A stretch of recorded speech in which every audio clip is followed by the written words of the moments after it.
Hi friends, जैसे कि मैंने अपने पहले ब्लॉग में बताया था कि हम होटल से तैयार होकर निकल चुके थे। और जैसे कि हम पहली बार जा रहे थे तो सबने सजेस्ट किया था कि पुराने रास्ते से ही जाएं। तो बस उसके एंट्रेंस पे हम पहुंच चुके थे और हमने ये स्टिक ले ली। ये भैया जी ने हमें पर स्टिक 20 रुपीज़ की थी, जो जनरली आगे भी जाके आपको 10 रुपये में मिल जाती है। तो इस चीज़ का ध्यान रखें। उन्होंने हमें बोला कि आप जिस भी दुकान वाले को देंगे वो आपको सिक्योरिटी के बाकी पैसे वापस दे देगा, जो कि नहीं हुआ। एंट्रेंस की मेल की लाइन में बहुत ज़्यादा भीड़ थी, फीमेल वाली में नहीं थी। तो उसकी वजह से हमें 1 घंटा लग गया और हमें फाइनली 9 बजे यात्रा शुरू करी। एक्चुअली क्या है ना कि पुराना जो रास्ता है ना, इसमें बहुत चहल पहल है।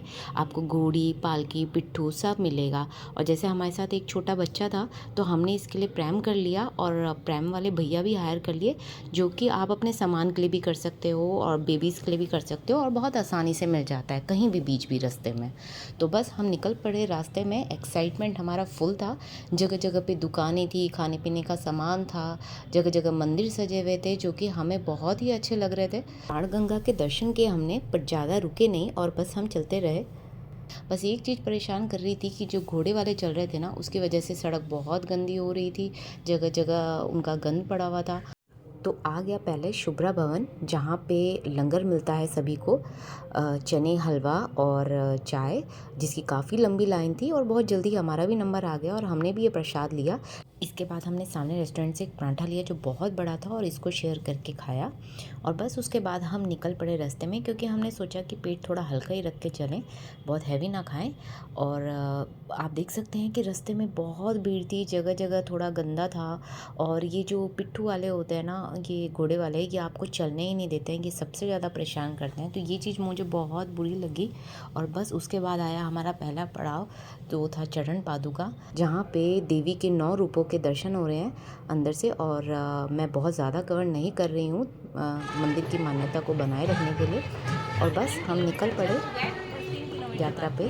और बहुत ही अच्छा लग रहा था मुझे। मैंने सुना था कि स्टिक साथ में ले लेना चाहिए, क्योंकि चढ़ाई करने में सपोर्ट मिलता है। और हम फिर दूसरे पड़ाव पे रुके, जहाँ से हमें कटरा दिखाई दे रहा था। हमने यहाँ पे थोड़ा सा नींबू पानी लिया और थोड़ी देर रेस्ट किया। और 10 मिनट के रेस्ट के बाद हम यहाँ से भी निकल पड़े। 1.8 किलोमीटर बाकी है अर्धकुंवारी पहुँचने में। आपको यहाँ जगह जगह पे पानी, वॉशरूम और खाने के लिए श्राइन बोर्ड के भोजनालय भी मिल जाएंगे, जिसमें बहुत ही रीज़नेबल प्राइस होता है और सिंपल सा खाना होता है।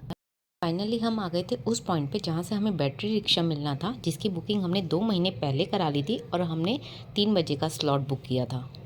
फॉर एग्ज़ाम्पल, अगर आपको जून की किसी भी डेट को वैष्णो देवी के लिए जाना है, तो आपको अप्रैल की फर्स्ट डेट को श्राइन बोर्ड की साइट पे बुकिंग करानी होगी। हम अपने समय से काफ़ी पहले पहुंच गए थे, तो हमने सोचा कि अर्धकुंवारी में जाके हम नंबर ले लेते हैं और हम नेक्स्ट डे आके यहाँ दर्शन कर लेंगे, क्योंकि हमने भवन में भी बुकिंग करा रखी थी। नंबर 80 चल रहा था और हमें हमारे ग्रुप का नंबर मिला था 221। हमारे पास समय था तो हमने सोचा कि क्यों ना हम भी शीतला भवन में लंगर खा लें। वैसे आपको यहाँ डोमिनोज और बीकानेर वाला सभी मिलेंगे, तो आप कहीं से भी भोजन कर सकते हैं। और इसके बाद देखा यहाँ से व्यू, जहाँ से मुझे पूरा कटरा दिखाई दे रहा था। और फिर मुझे समझ में आया कि जो मुझे ट्रेन से उतर के दिखाई दे रहा था वो भवन नहीं, अर्धकुंवारी है। और यहाँ हमें काफ़ी देर अपनी वेटिंग करनी पड़ी बैटरी रिक्शा की, क्योंकि हम बहुत जल्दी पहुँच गए थे।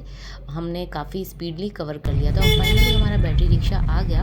और हम उसमें बैठ के कम से कम 20 मिनट में हम लोग वहाँ पहुँच चुके थे। हमारी स्कैनिंग हुई, हम लोग वहाँ उतरे।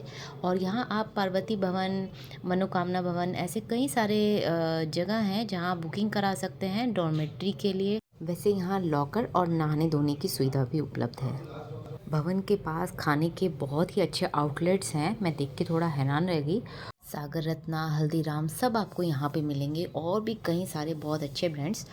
और यहाँ तक आते आते 4 बज चुके थे और हमारे पास बहुत ही कम समय था भवन में दर्शन के लिए, क्योंकि 5 बजने वाले थे और 5 बजे भवन को बंद कर दिया जाता है।